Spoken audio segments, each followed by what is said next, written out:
Нурисбай.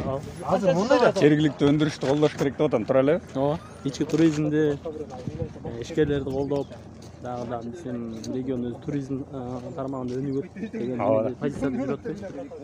Жеке ишкерлерди колдоп, ошол учурдагылардын дагы бир жакшы нерселерин пайдаланып, туризмди өнүктүрүп, чет элден келген туризм тармагында негизи слабыйраак да, ошон үчүн биз өзүбүз ички туризмди көбүрөөк колдошубуз керек. Жергиликтүү тургундар колдобосо ал өнүгүү болбойт ал жерде, туурабы?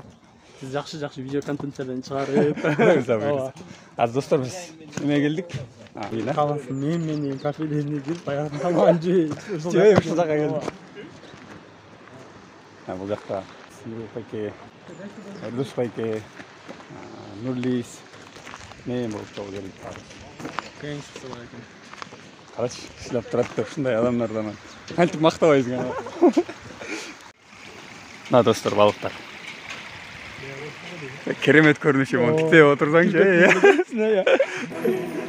Алтын балык. El menen birge katarım, el menen birge saparım, el üçün жазып kızmattı, akbata bolsun ağlarım. Оңдо сок жашоо катасын, орутпай жүрөк жарасын,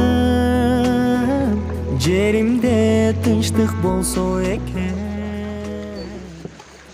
Территориялардын баардыгы ушул балык аянчасы экен достор. Агып аткан сууну сонун кылып тозуп, балык чарбасын өстүп койгон. Бул жактын баары кафе, отура турган жерлер.